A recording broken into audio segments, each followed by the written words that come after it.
All right. Um, Again, I thought our guys did a really good job of locking in defensively. Um, Last few weeks, our intensity in games have been incredible. Our starts have been well.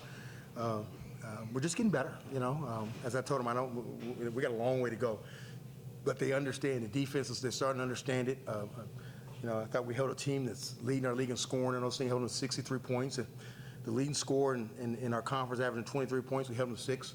And so I just love where we are defensively. And so we just got to keep getting better and not worry about what's happened in the past. It's like when we were struggling. Let's not worry about what happened yesterday. Let's worry about the future. And so these guys are playing good basketball along with their teammates. So questions?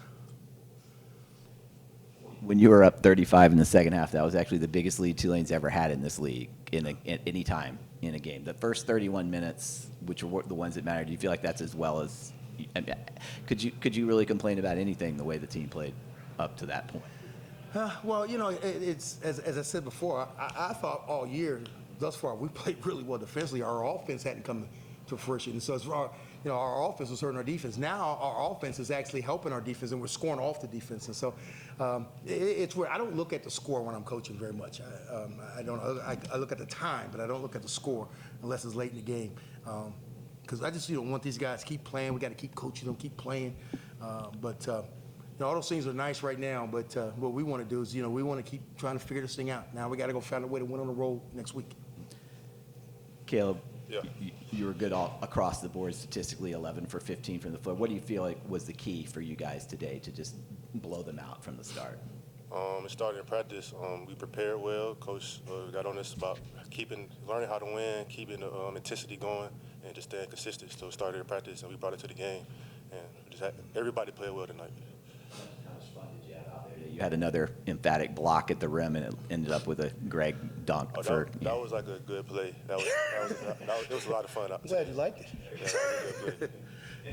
And Rowan, they came in leading the league in fast break points, and you guys destroyed them on the fast break.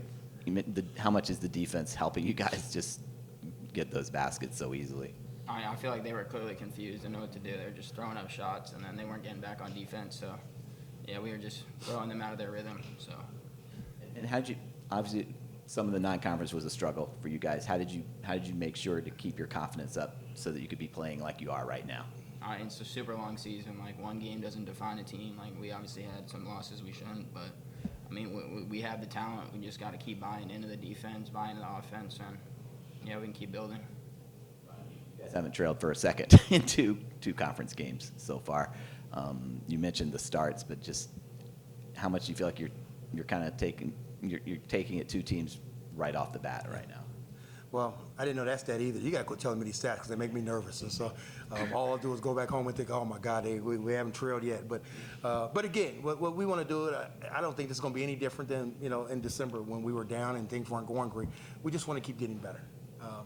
I've learned so much by coaching these guys. I've learned more about coaching in the last 2 or 3 months than I probably have in 30 years, to be honest with you.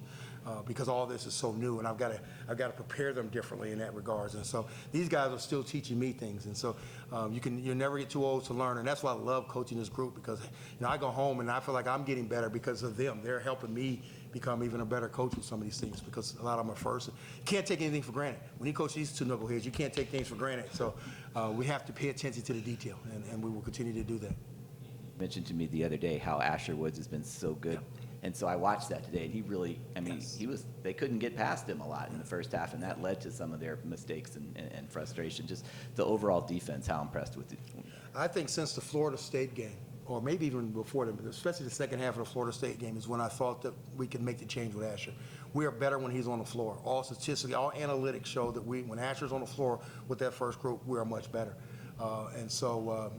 Again, I coach mostly by gut, but there are analytic things that my guys push at me, and so I have to give credit to my assistants on that. And so since we've kind of entered him into that lineup, we've just been, especially defensively, we've been a different team. And these guys work well up at the top, he and Rowan together. Offense has been a work in progress this year. He went 11 for 15. He didn't miss hardly any shots either. Now, a lot of them were easy, but just particularly at the beginning of the game, the offensive efficiency, how much has that changed recently? Well, I talked to my bosses here, and my athletic director thought that I needed to take over the offense. I let the assistants coach it the first half of the season, and he called me and said, "You may want to start coaching it." And since I've coached it, I think we're averaging about 85 a game, and so I think I'll continue to do that. So, no, it's just the difference. The only difference is we're making shots.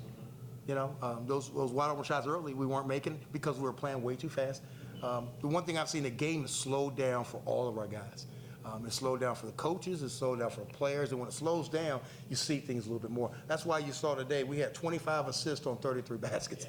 The game is just slowed down for us now.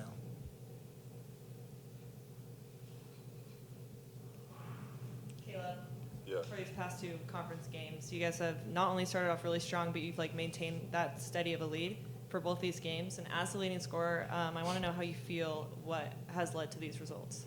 We're just playing team basketball, it's kind of contagious, just making the extra pass contagious. So if one guy hits a shot, maybe it helps the chances of the next shot going in as well. So, and same on defense. If you see one guy playing intense, the next guy's going to play intense too. So that's going well for us. And then Ryan, Yes. you're leading the conference in assists right now, and I don't know if you knew this, but during your game versus Charlotte, the reporter kind of described you as a selfless player, executing plays for the benefit of your team. What motivates you to play like that? Every guard you see wants to be a scorer, so you gotta do something different, and I feel like guys like playing with the pass first point guard more.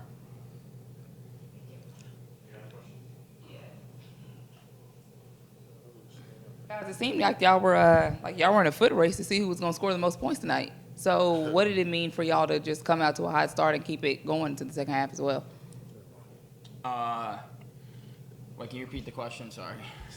Just both of y'all shooting lights out.